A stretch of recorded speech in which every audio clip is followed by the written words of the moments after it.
Hello. I just thought I'd share a quick little tutorial for people who have problems installing zippers onto zipper tape. I know that a lot of people out there will use a zipper jig that they've purchased, or they'll bend up a fork. And while those two ways, there's nothing wrong with that, I just decided that I didn't want to go that route.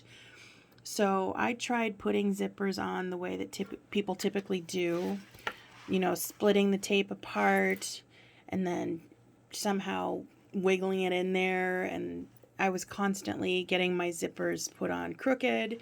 I'd have to redo it, and then I would do it again, and then I'd have to redo it again. And sometimes I'd get it on the first time, sometimes it would take me 10 tries. And I just got really tired of doing that. So I was messing around with my zipper the other day, and I've discovered a much faster and foolproof way to do this.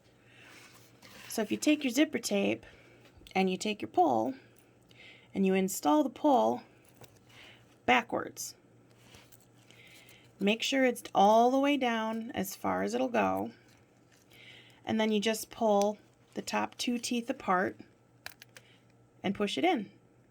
Simple as that.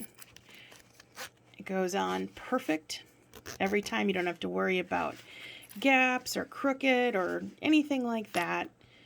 I guess the only time when something like this wouldn't apply is if you're using two zipper pulls and they have to come head to head. You could obviously install the first one backwards, but then you would have to do the second one forwards no matter what. But I figured that I would go ahead and share this with you guys. I know there's a lot of beginners out there who have questions on how to install zipper pulls, and hopefully this is beginner enough that it will help you guys. Thanks for watching.